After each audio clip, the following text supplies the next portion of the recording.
was a beautiful morning on the island of Sodor. Thomas the Tank Engine's blue paint sparkled in the sunshine as he puffed happily along his branch line with Annie and Clarabelle. He was feeling very pleased with himself.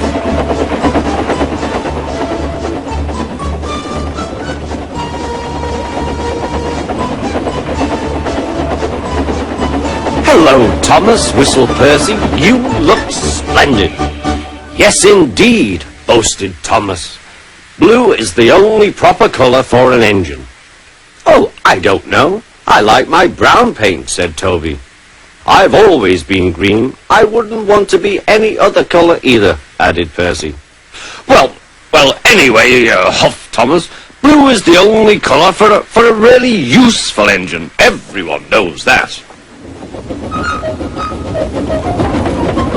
Percy said no more. He just grinned at Toby. Later, Thomas was resting when Percy arrived. A large hopper was loading his freight cars full of coal. Thomas was still being cheeky. "Careful," he warned. "Watch out with those silly cars." Go on, muttered the cars. "And by the way," went on Thomas, "those buffers don't look very safe to me." The last load poured down. "Help! Help!" cried Thomas. "Get me out!" Percy was worried, but he couldn't help laughing. Thomas's smart blue paint was covered in coal dust from smoke box to bunker. "Ha ha!" chuckled Percy. "You don't look really useful now, Thomas. You look really disgraceful." "I'm not disgraceful," choked Thomas. "You did that on purpose. Get me out!"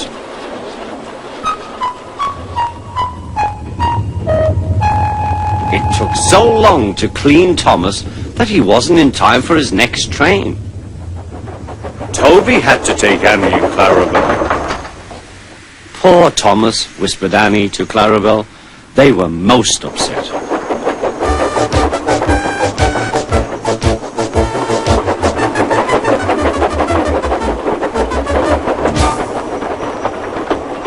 Thomas was grumpy in the shed that night. Toby thought it a great joke, but Percy was cross with Thomas for thinking he had made his paint dirty on purpose.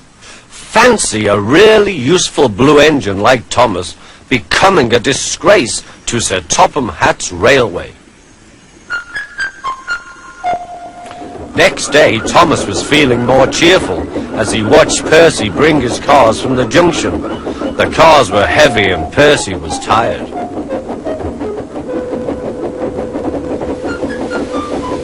"Have a drink," said his driver, "then you'll feel better." The water column stood at the end of the siding with the unsafe buffers. Suddenly, Percy found that he couldn't stop. The buffers didn't stop him either. "Oh!" wailed Percy. "Help!" The buffers were broken and Percy was wheel-deep in coal. It was time for Thomas to leave. He had seen everything. "Now Percy has learned his lesson too," he chuckled to himself.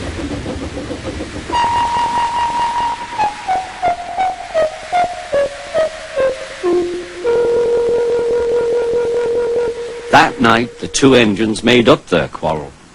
"I didn't cause your accident on purpose, Thomas," whispered Percy. "You do know that, don't you?" "Of course," replied Thomas, "and I'm sorry I teased you.